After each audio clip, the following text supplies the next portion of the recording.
যেহেতু ভারত পাকিস্তান আসছে, শোনো, শেখুল ইসলাম হজরত হোসেন আহমদ মাদানী সহ বিশাল বড় এক জামাত হজরতরা চাইতেন ভারতের অংশ আমরা থাকি, পাকিস্তান নামক দেশটা না হোক। হাকিমুল উম্মত হজরত থানভী চাইতেন মুসলমানের জন্য একটু আযান ইকামত সুন্নতি জিন্দিগির জন্য একটু আলাদা দেশ হোক। বিশাল জামাত। এই কঠিন ইখতিলাফের সময় একবার হজরত হুসাইন আহমদ মাদানী রহমতুল্লাহ আলাইহি সহ দারুল উলুম দেওবন্দের হজরত মাওলানা এজাজ আলী সাহেব সহ ওলামাদের এক জামাত থানা ভবন রওনা হইলেন হজরতের দোয়া নিতে। যেই দুই গ্রুপে এত কঠিন ইখতিলাফ, যার ব্যাপারে হজরত থানভী বলতেন बावजूद सियासी इख्तिलाफ के मौलाना हुसैन अहमद से एक लफ्ज भी नामुनासिब नहीं सुना गया। হজরত থানভী বলেন যে আমাদের রাজনৈতিক চিন্তার ইখতিলাফ থাকার পরেও মৌলানা হুসাইন আহমদ মাদানীর মুখে কোনো অসুন্দর কোনো একটা শব্দ আমরা জীবনে শুনি নাই। কিন্তু দুইজন সম্পূর্ণ দুই মেরুর। এখনকার রাজনীতিবিদরা কোনো ভিন্নতা হইলে কে কাকে বেইজ্জত করবে, কে কাকে জলিল করবে, মিথ্যা বলো, অপবাদ দাও, ছোট করো, অসম্মানিত করো। এর মধ্যে দুই হাকিমুল উম্মত এক লিডার, হজরত মাদানী আরেক লিডার। হজরত মাদানী বড় বড় ওলামাদের এক জামাত নিয়ে গেলেন কোথায়? থানা ভবনের দিকে রওনা। পৌঁছতে দেরি হয়ে গেছে রাতের বেলা। গিয়ে দেখেন রুটিন টানানো, রাত 10টা 11টা এরকম কোনো সময়, এখন থেকে ঘুম, সবাই আরাম। এত বড় আলেমদের জামাত হজরত শেখুল ইসলামের নেতৃত্বে উনি বললেন যে ভাই কেউ কোনো সাউন্ড করবা না, সঙ্গে থাকা বিছানাপত্র খোলা ময়দানে চত্বরে বিছাও, এখানে ঘুমাও। হজরত বড়ে আদমি হে, হাকিমুল উম্মত বহুত বড় মানুষ, ওনাকে এখানে ডিস্টার্ব করা যাবে না। আমরা পৌঁছতে পারি নাই, টেলিফোন নাই, ইত্যাদি নাই। ফজরে যখন তাহাজ্জুদে যখন হাকিমুল উম্মত উঠলেন, উঠে দেখলেন ওলামাদের এই বিশাল জামাত চত্বরে শোয়া, এর মধ্যে শেখুল ইসলাম হজরত মাদানী আওলাদ রসুল তিনি সহ। নাহমাদুহু ওয়া নুসাল্লি আলা রাসূলিহিল কারীম, আম্মা বা'দ, فأعوذ بالله من الشيطان الرجيم، بسم الله الرحمن الرحيم، يا أيها الذين آمنوا اتقوا الله وكونوا مع الصادقين، صدق الله مولانا العظيم، وقال رسول الله صلى الله تعالى عليه وسلم الجليس الصالح خير من الوحدة والوحدة خير من جليس السوء، أو كما قال النبي عليه الصلاة والسلام. وقال النبي عليه الصلاة والسلام فيما يرويه عن ربه تبارك وتعالى هم القوم لا يشقى بهم جليسهم.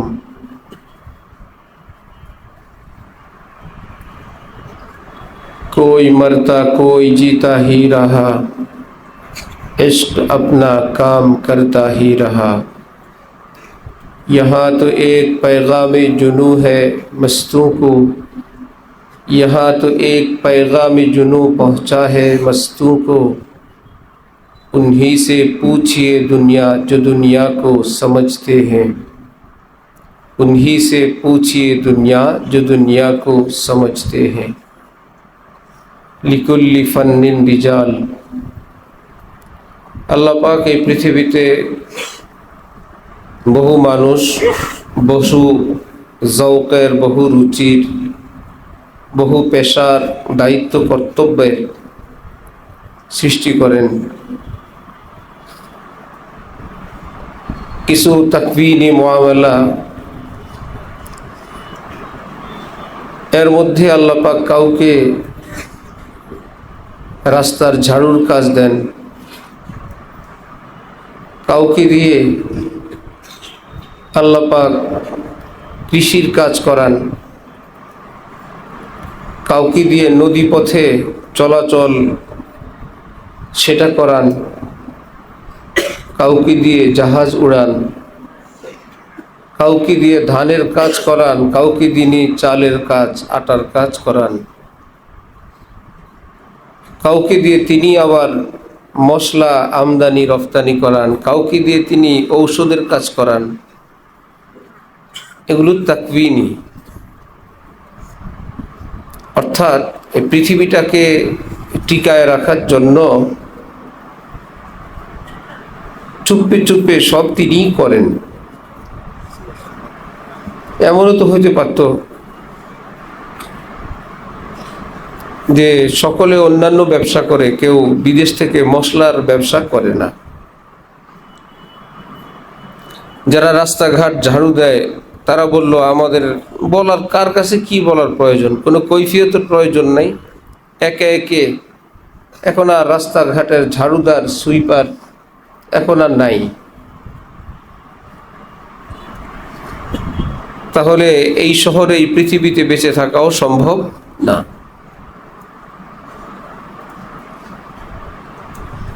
দেখতে দেখা যায় এগুলো আমরা নিজেরা করি। কুদরতিভাবেই আল্লাহ পাক এই পৃথিবীকে টিকায় রাখার জন্য এক একজনকে দিয়ে এক এক কাজ করান। এর মধ্যে আল্লাহ পাক কাউকে দিয়ে কোরআনে পাকের হিফজ করান, কাউকে দিয়ে আল্লাহ পাক এলমে দ্বীনের হেফাজত করান, কাউকে দিয়ে আজান দেওয়ান, কাউকে দিয়ে ইমামত করান, কাউকে দিয়ে কাবা শরীফ মসজিদের নববীর ইমামতি করান। সবই তার। তো তিনি চাইলে আমাদেরকে দুনিয়াবি কোনো কাজে দিতে পারতেন, হালাল জায়েজ কোনো বৈধ কোনো পেশায় তিনি রাখতে পারতেন, কিন্তু তিনি আহলুল কোরআন, আহলুল্লাহি ওয়া খাসাতুহু, আমাদেরকে কোরআনওয়ালা হওয়ার পথ দিলেন। তোমরা কোরআনওয়ালা হও, তোমরা আমার খাস হও, তোমরা আমার আপন হও। আমাদের কোনো চেষ্টা মেহনত কষ্ট কোরবানি ছাড়াই কিভাবে যে মাদ্রাসায় আসলাম, কিভাবে আল্লাহ পাক আমাদের অভিভাবকদেরকে তৌফিক দিলেন, কেনই বা দিলেন, কেনই বা খুঁজতে খুঁজতে আমরা আবার এই তরজের এই তরিকের মাদ্রাসায় আসলাম, কেনই হাকিমুল উম্মত হযরত থানবীর সন্ধান পেলাম, কেনই বা আল্লাহর দেওয়ানা হযরতওয়ালা করাচিকে চিনলাম। এত ছোটবেলায় বলি না আল্লাহ পাকের কাছে যে আল্লাহ আমাকে হাকিমুল উম্মত থানবী সিলসিলা কোথায় আছে নেন।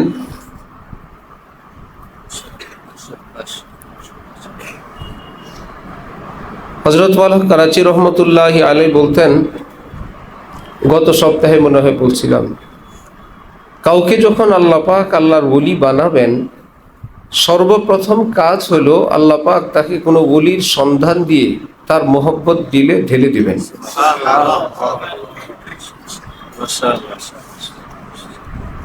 জজবের এক তরিক এটা, তার অন্তরে এই পথ ভালো লাগতে শুরু করবে। হাকিমুল উম্মত হযরত থানবী নওয়ারাল্লাহু মারকাদাহু বলতেন, আমার এখানে দুই শ্রেণীর মানুষ ফায়দা পায়। এক শ্রেণীর গজব কা আলেম হো ইয়া গজব কা আশিক। বড় মাপের আলেম হইলে অথবা বড় মাপের দেওয়ানা হইলে, সেই পরিমাণে এলেমও নাই, সেই পরিমাণ মোহব্বত আস্থাও নাই, তাহলে হবে চুঁচারা পার্টি। ক্যা হয় কিউ হয়, শুধু কিউ আর কিউ, ইয়ে কিউ হয় ও কিউ হয়। হাজার জায়গায় তার প্রশ্ন হয় না, প্রশ্ন এখানেই হয়। আবার আরেকজনের দুনিয়ায় হাজার জায়গার প্রশ্ন হয়, এখানে কোনো প্রশ্ন হয় না, হইলেও সেটার সমাধান যে মুত্তাবিয়ে শরীয়ত, নিশ্চয়ই আর কোনো ব্যাখ্যা আছে।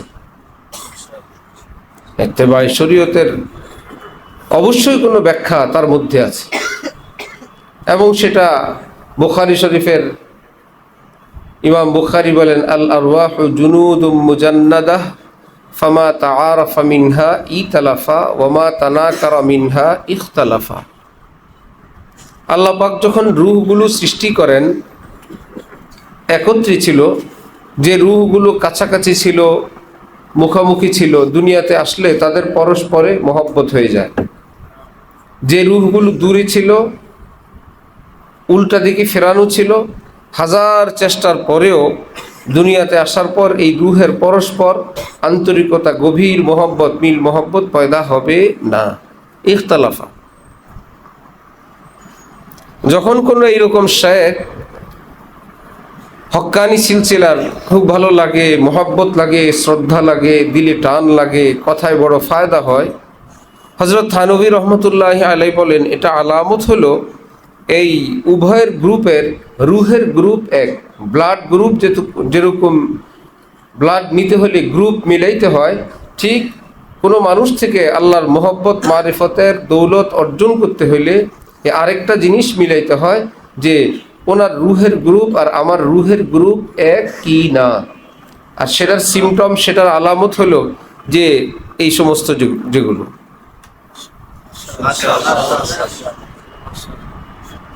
ইমাম শাহরানি রহমতুল্লাহ আলাইহি লেখেন, মান নাজারা ইলা শাইখিহি মান ইতারাজা আলা শাইখিহি আও নাজারা ইলাইহি ইহতিকারান লা ইফলিহু আবাদা।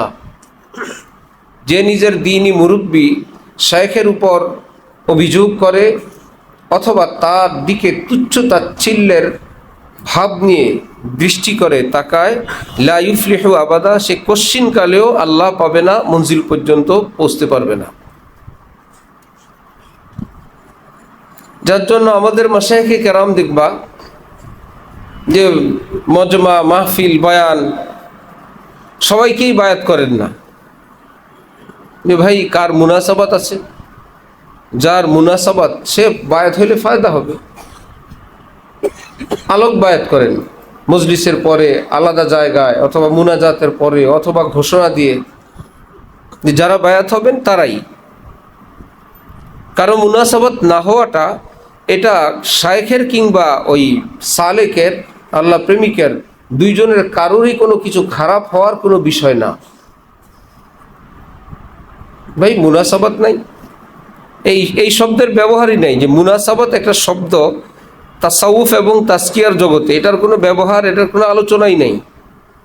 না হওয়াতে কি হয়, অন্যজন বলে, কারো কথায় বায়াত হয়, এবার ওজিফা পালন করে, সব ঠিক আছে, কিন্তু বায়াত হয় বলে আমার হুজুরের এটা ভালো লাগে না, হুজুরের এই জিনিসটা ভালো লাগে না, হুজুরের এই মনে করে ওজিফা দিয়ে আল্লাহ ওয়ালা হবে। হযরত শব্বির আহমদ উসমানীর মতো মানুষ, যার ব্যাপারে শেখুল ইসলাম হযরত হুসাইন আহমদ মাদানী, আমাদের এক রৌনক হলো আমরা হাদিসের সনদ দিক থেকে আমরা মাদানীর শাগরিদ, হযরত মুহাদ্দিস সাহেব রহমতুল্লাহি আলাইহি শাগরিদ, হযরত মুহাদ্দিস হযরত মাদানীর শাগরিদ না। আর তাসাউফ তাজকিয়ার দিক থেকে হাকিমুল উম্মত হযরত থানভীর শাগরিদ, সে তো সবাই জানে। আল্লাহ হযরত শেখুল ইসলাম হুসাইন আহমদ মাদানী শব্বির আহমদ উসমানীকে বলতেন বেমিসাল মুতাকাল্লিম, বেমিসাল মুহাদ্দিস, যার কোনো তুলনা নাই, যেই মুহাদ্দিসের, পৃথিবী বিখ্যাত আলেম। ভারত পাকিস্তান আলাদা হবে কি না, হযরত শব্বির আহমদ উসমানী পছন্দ করতেন ভাগ না হইলেই ভালো হয়। হযরত থানভী চাইতেন কি হোক, ভাগ হোক। হযরত থানভী বললেন যে ভাই পীর মুরিদের এই যন্ত্রণা, যে আপনার একটা রায় আমার একটা রায়, শায়েখ এবং মুরিদের মধ্যে এরকম থাকা যায় না, বাস আপনার খেলাফত কাটান, ফিনিশ। আল্লাহু আকবার, কি মুশকিল। কিন্তু হযরত শব্বির আহমদ উসমানী সারা জীবন, ভাই খেলাফত দিয়ে কি করব, আমি তো হযরতের গোলাম। মজলিসে, হ্যাঁ মজলিসে বসার ইজাজত আছে, মজলিসে বসতেন। সাথীরা বললেন হযরত ওনাকে যদি আপনি ইজাজত ফেরত দিতেন, বলতেন হ্যাঁ ফেরত দিব এক শর্তে, শব্বির আহমদ উসমানী যদি কোনো মসজিদের মুয়াজ্জিনি করে, এক কাজ, বাড়ি বাড়ি থেকে খানা আসবে, সে নিজে গিয়ে যদি বাড়ি বাড়ি বাটি দিয়ে খানা উঠায় খাইতে পারে, যে আপনাদের মসজিদের মুয়াজ্জিন আসছে তার খাবার দেন, এই কাজ যদি করতে পারে তাহলে আমিও আবার খেলাফত ফেরত দিব। এত বড় আলেম শাব্বির আহমদ উসমানীর জন্য সেটা সম্ভব না, আর আমারটাও সম্ভব না।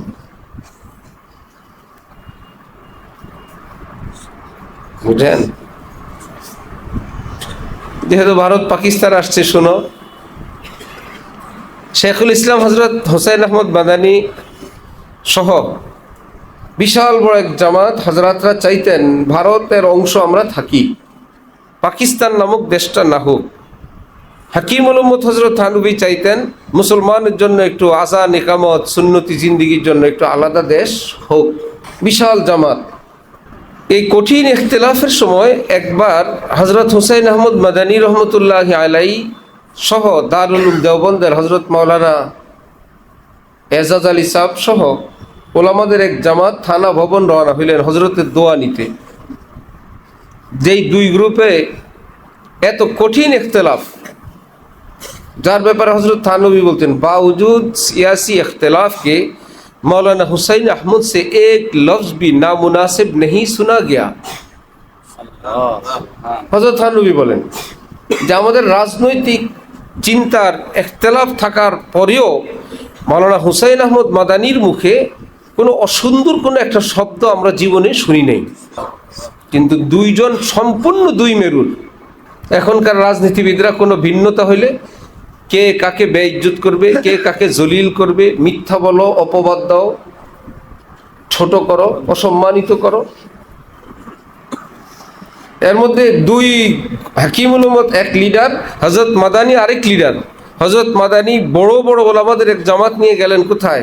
থানা ভবনের দিকে রওনা। পৌঁছতে দেরি হয়ে গেছে রাতের বেলা। গিয়ে দেখেন রুটিন টানানো, রাত 10টা 11টা এরকম কোনো সময়, এখান থেকে ঘুম, সবাই আরাম। এত বড় আলেমদের জামাত হজরত শেখুল ইসলামের নেতৃত্বে উনি বললেন যে ভাই কেউ কোনো সাউন্ড করবা না, সঙ্গে থাকা বিছানাপত্র খোলা ময়দানে চত্বরে বিছাও, এখানে ঘুমাও। হজরত বড়ে আদমি হাকিমুল উম্মত বহুত বড় মানুষ, ওনাকে এখানে ডিস্টার্ব করা যাবে না। আমরা পৌঁছতে পারি নাই, টেলিফোন নাই, ইত্যাদি নাই। ফজরে যখন তাহাজ্জুদে যখন হাকিমুল উম্মত উঠলেন, উঠে দেখলেন ওলামাদের এই বিশাল জামাত চত্বরে শোয়া, এর মধ্যে শেখুল ইসলাম হজরত মাদানী আওলাদ রসুল তিনি সহ। হজরত থানভী বিস্তারিত জেনে বললেন ইন্না লিল্লাহ, এই রুটিন কি আপনার জন্য? ভাই কি মুসিবত, কি পেরেশানি। বললেন যেখানে যেখানে রুটিন টানানো আছে সব নামাও। এই আওলাদ রসুল, এই শেখুল ইসলাম যতক্ষণ খানকায় থাকবেন আমাদের কোনো নিজাম, কোনো রুটিন নেই। হজরত মাদানীর রুটিন আমাদের রুটিন।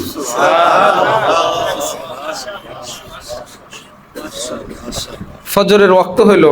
হাকিমুল উম্মত হজরত থানভী বললেন যে হজরত আপনি ইমামতি করান ফজরের।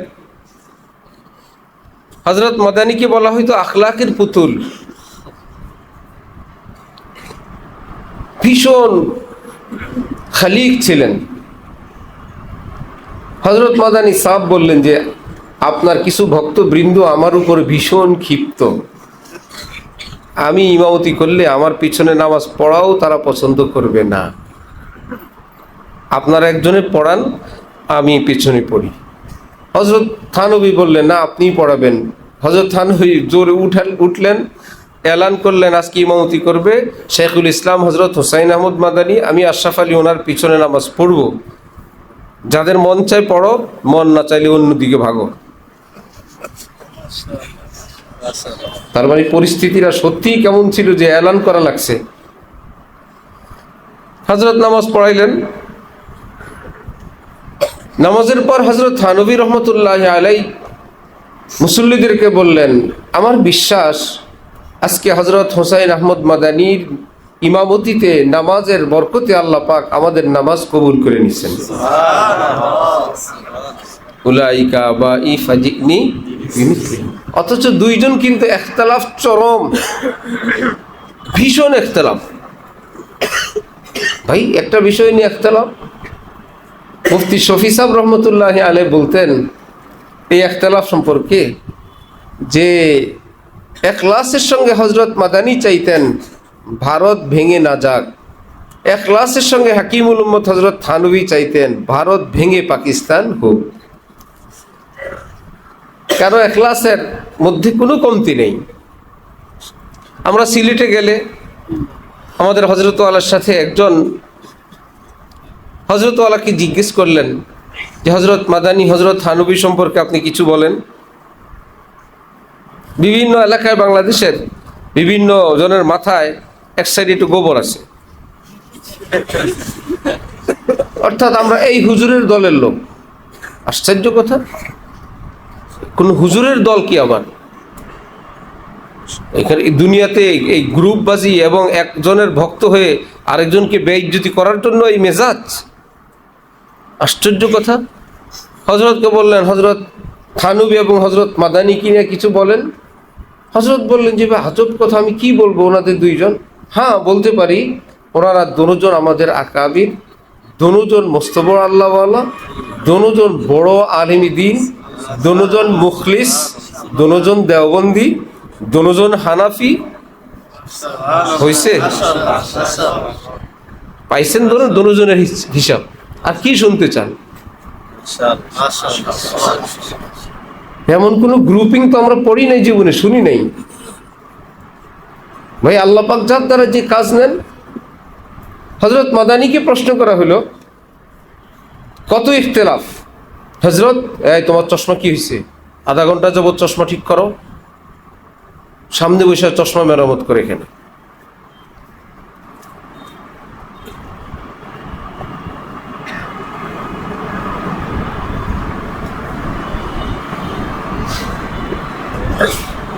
আল্লাহু আকবার। হযরত মাদানীকে প্রশ্ন করা হলো, হযরত মাওলানা আশরাফ আলী থানভী সাহেব তিনি নাকি মুজাদ্দিদ, পক্ষের লোক না বিপক্ষের লোক? চরম বিপক্ষের লোক। হযরত মাদানী বললেন ইসমে কিয়া শক হ্যায়, হযরত ইস জামানে কি মুজাদ্দিদ হ্যায়? সন্দেহের কি আছে? হযরত এই শতাব্দীর মুজাদ্দিদ।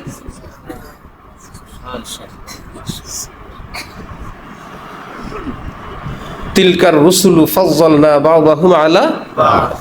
কোরআন শরীফ আল্লাহ পাক বলেন এরা সকলেই আমার রসুল, একজনকে আরেকজনের উপর আমি মর্যাদা দিয়েছি, কিন্তু তুমি যদি মুসলমান হইতে চাও সকলকে কিন্তু রসুল মানতে হবে।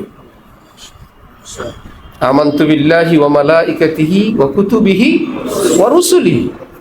আমি আমার নবী আখিরি নবীর উম্মত, অমুক নবীকে মানে না, অমুক নবীর সঙ্গে বেয়াদবি করে, তাহলে ঈমান থাকবে না।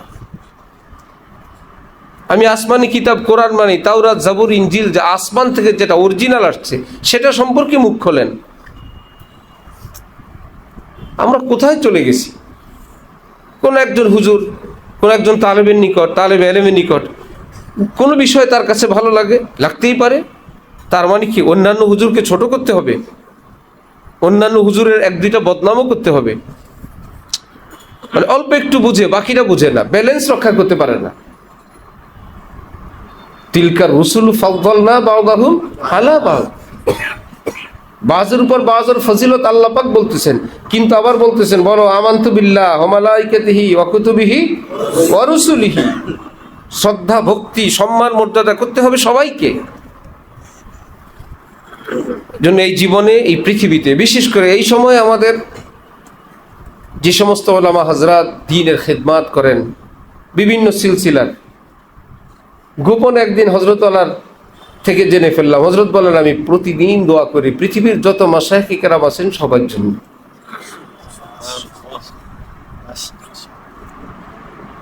বুঝো? সকল ওলামাদের জন্য, সকল তোলাবাদের জন্য, সকল সালিকিনের জন্য, শুধু আমার মুরিদ মুহিব্বিন তাদের জন্য। আর মুসলিম দেশ স্বার্থ নিয়ে তো আলাদা ব্যাপার আছেই। যখন যেই মানুষের ঈমান যত বড় হয়, একটা নীতি, ঈমান যত বড় হয় তার যারা ঈমানওয়ালা, আল্লাহওয়ালা এবং আল্লাহর মাখলুকের প্রতি তার মহব্বত তত বেশি বাড়তে থাকে। আর হাজি সাহেব রহমতুল্লাহ আলাইহি বলতেন জিসকা দিল জিতনা ওসি হোতা হ্যায় এতরাজ উতনা হি কম হোতা হ্যায়। যার অন্তর যত বড় হয় অভিযোগ তত কম হয়।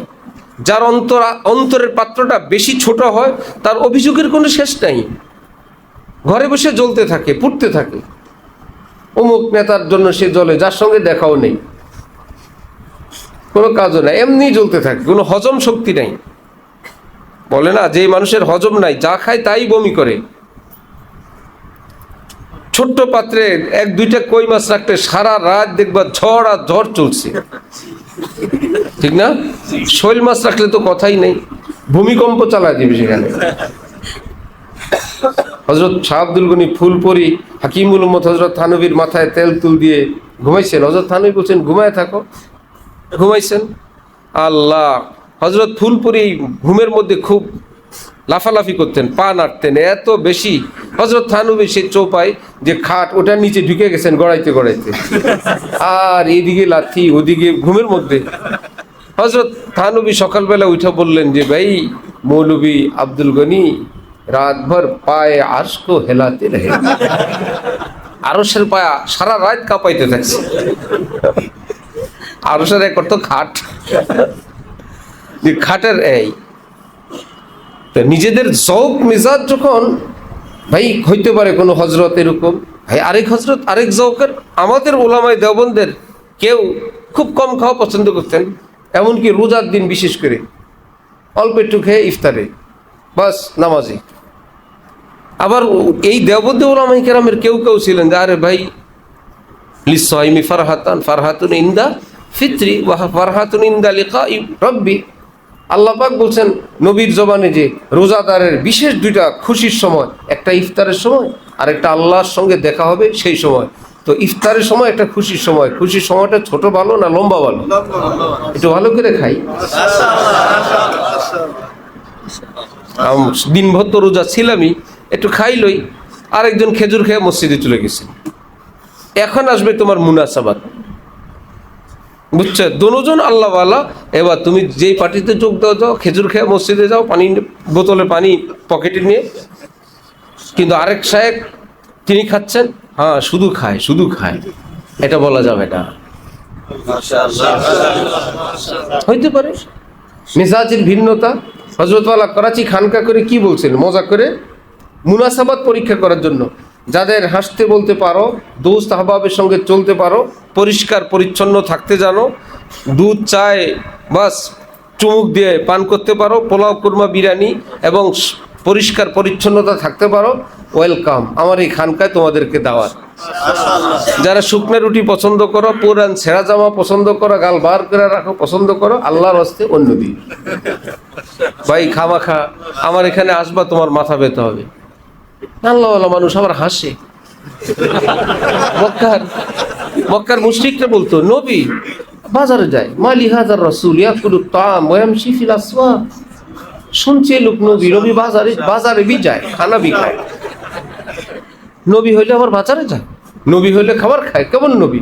অনেকেই মনে করে আল্লাহর ওলি একদম গাল ভাত, এ তো আল্লাহর ওলি, দেখলেই বুঝা যায় শীত নাই গরম নাই, ছালা একটা গায়ে আছে। হযরত যে আল্লাহর ওলি দেখলেই তো বোঝা যায় জীবনে কোনোদিন গোসল করে না। এই অনেকের মন এরকম, অলি অলির মতো থাকে।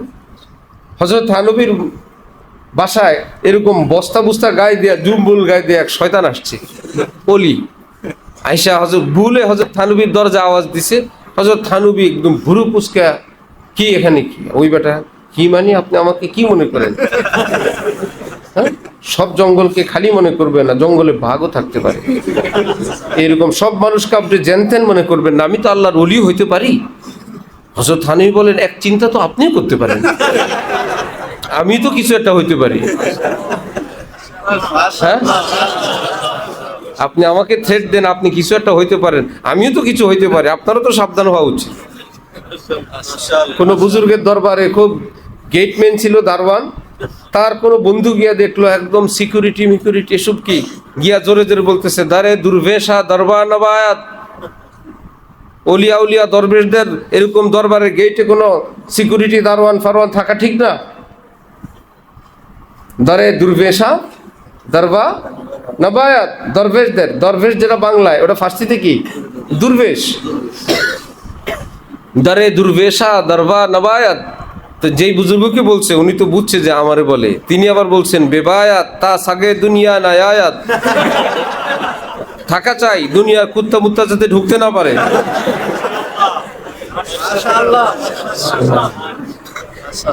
যার যেমন সব ভাই, খোলা মাঠে আপনি সালাগাই দিয়ে কোন বুজুর্গের ঘরে চোর ঢুকছিল না রাতের বেলা, হেকায়াতে লতিফ নাকি হেকায়াতুল লতিফ, লতিফ সাহেবের ঘটনা। হেকায়াতুল লতিফ হলে কি হয়ে যাবে? লতিফ সাহেবের ঘটনা। লতিফ সাহেবের ঘটনা না মজার মজার ঘটনা, তার কিবি না তাওসিফি, তাহলে কি হবে? হেকায়াতে লতিফ। হেকায়াতুল লতিফ, লতিফ সাহেবের ঘটনা। বাইতুল খালা, খালার বাসা। বাইতুল খালা না বাইতুল খালা? খালা, খালা হইলে হয়ে যাবে একদম খালা, খালার ঘর। আর বাইতুল খালা তো ওয়াশরুম। লা ইলাহা ইল্লাল্লাহ। তো কি বলছি? হেকায়াতে লতিফ। বুঝলেই গেছি তোমাদের।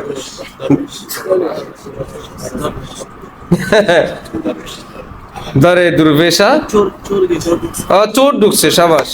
কোন দরবেশের ঘরে চোর প্রবেশ করছে, এখানে তালাশ করে ওখানে তালাশ করে। দরবেশ রাতের বেলা মাথা উঠে বলল, ভাই এটা আমার ঘর, সারা রাত সারা দিন দিনের আলোতে আমার ঘরে আমি কিছু পাই না, অন্ধকারে তুমি কি খুঁজো? খামাখা কষ্ট করে লাভ নেই, অন্য চেষ্টা করো। আমাদের উস্তাদ ছিলেন ঢালকানগরের, গুলিস্তানে হুজুরের পকেটে চোরে হাত দিছে।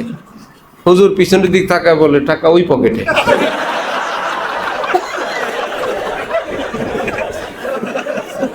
ওই বেচারা দৌড়, বললেন টাকা ওই পকেটে।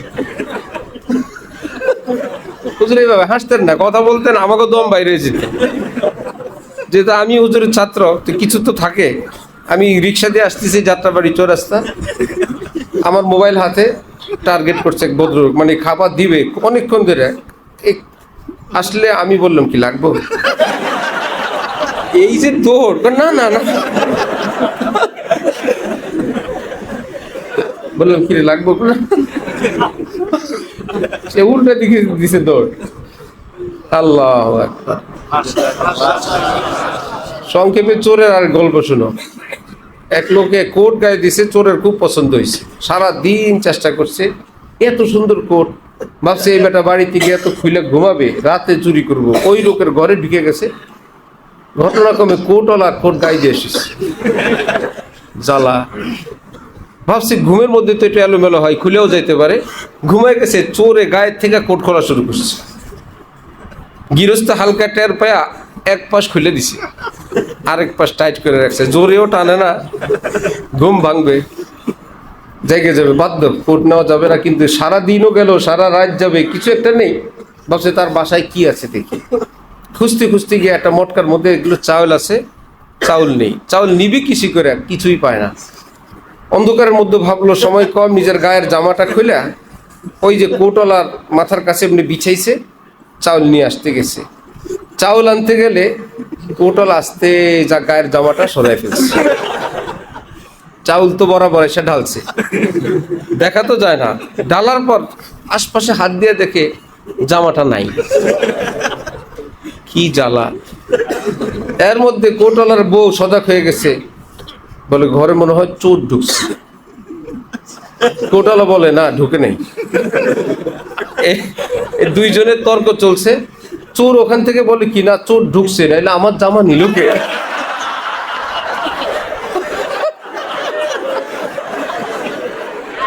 ঢুকছে ঢুকছে, নাইলে আমার জামা নিল।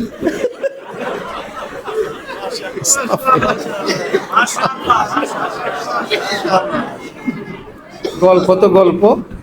আগের কথা হলো, কাউকে ভালোবাসবো, কাউকে মহব্বত করব, কারো থেকে কিতাব ধরবো, কোনো উস্তাদের পড়া এদিক সেদিক হবে, কোনো হজরত ভালো লাগবে, এই একজনকে দুইজনকে ভালোবাসবো না, সবাইকে। এই জন্য সবার সঙ্গে আদব। এটা কেমনে করে জানো? কারোর সঙ্গে বেয়াদবি না করা। সবার সঙ্গে আদব কিভাবে করে? কারোর সঙ্গে বেয়াদবি। আল্লাহ আমাদেরকে তৌফিক দান করেন। ওয়া আখিরু দাওয়ানা আলহামদুলিল্লাহ।